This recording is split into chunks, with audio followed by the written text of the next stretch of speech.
हर हर महादेव, हर हर शंभू। शिव पुराण की कथा हम पढ़ रहे थे। पिछली बार हमने ये जाना कि 7 संहिताएं क्या है। भगवान शिव ने जो शिव पुराण में 7 संहिताओं में क्या क्या वर्णन किया है। उसके बाद भगवान की कथा में भगवान के पूजन के बारे में दिया है कि सभी को मिलकर पूजन करना चाहिए। सूर्योदय के बाद नहा धोकर भगवान की कथा सुननी चाहिए, भजन कीर्तन करना चाहिए। उसके बाद में शिव पुराण में एक प्रसंग आता है कि जो लोग भक्ति नहीं करते, जो भगवान की कथा नहीं सुनते, जो भगवान के प्रति अपना कोई भाव ही नहीं रखते हैं, केवल संसार में ही लगे रहे हैं, उनका क्या होता है। और उसके बाद में जब वो भक्ति करने लगते हैं तब उनका क्या होता है।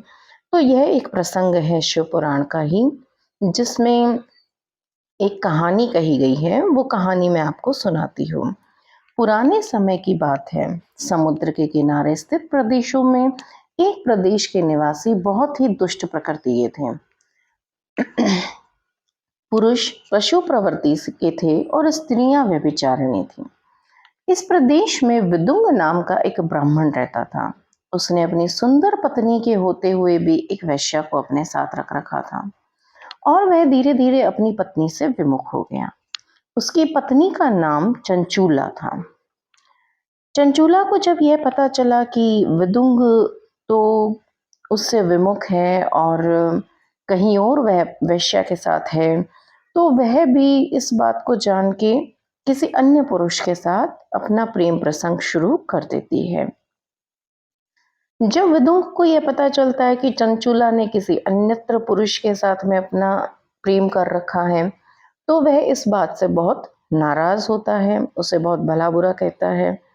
तो इसके उत्तर में जब पत्नी बोलती है कि जब मेरे जैसी रूपवती और पतिव्रता को छोड़कर जब आप किसी वेश्या में अनुरक्त हो सकते हैं, तो मैं फिर कैसे किसी अन्य पुरुष की तरफ ना चाहूं। तो जब आपने मेरे साथ ऐसा किया है तो मैं भी कहीं अन्य चली गई। तो विदुंग को यह सब बहुत बुरा भी लगता है।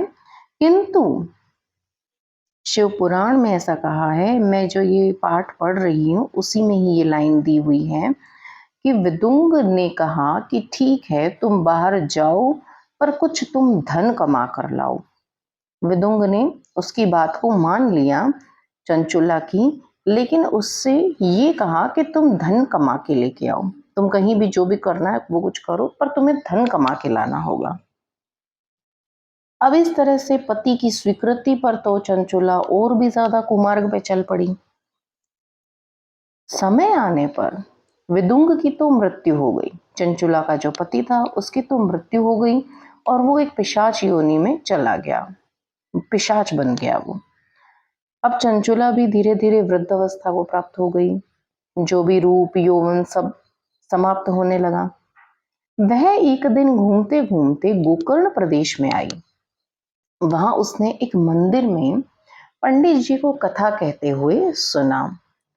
जैसे ही उसने दुष्कर्म करने वालों के परिणामों की बातें सुनी तो बहुत आत्मग्लानि हुई चंचुला को कि उसने तो जीवन भर कितने गलत कार्य किए हैं, तो अगर मरने के बाद में ये सब कष्ट भोगना पड़ेगा तो वो सब तो बहुत डर वाली चीज होती है। और उसे ग्लानि भी हो रही थी कि मैंने गलत किया है।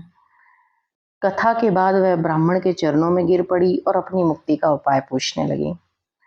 तब ब्राह्मण ने कहा कि शिव पुराण को सुनते ही तुम्हारे मन में पुण्य की जागृति हुई है, चित्त और मन में शांति प्राप्त हुई है।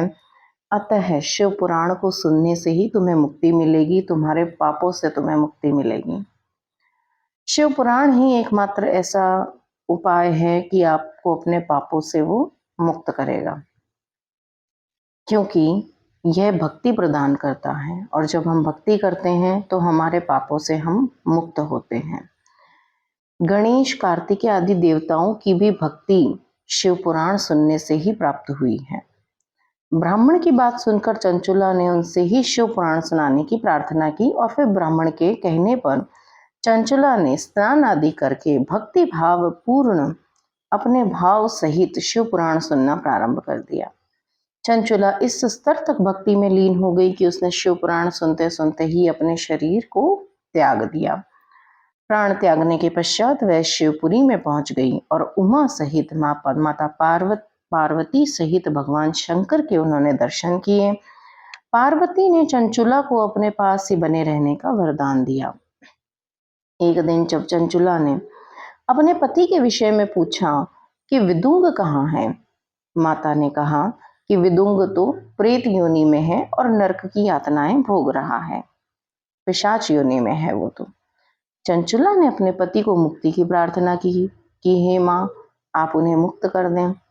प्रार्थना सुनकर भक्तों पर कृपा करने वाली माँ पार्वती ने तुम्बरु गंधर्व को बुलाकर पिशाच योनि में पड़े विदुंग को शिव पुराण सुनाने का आदेश दिया। तुम्बरु गंधर्व विंध्याचल पर्वत पर गए और वहां उन्होंने विदुंग को शिव पुराण सुनाया तथा वहां अनेक श्रोता और भी आ गए। जिन जिन ने शिव पुराण को सुना उन सभी का उद्धार हो गया, साथ ही विदुंग का भी उद्धार हो गया और शिवजी ने उन्हें अपने गणों में स्थान दे दिया।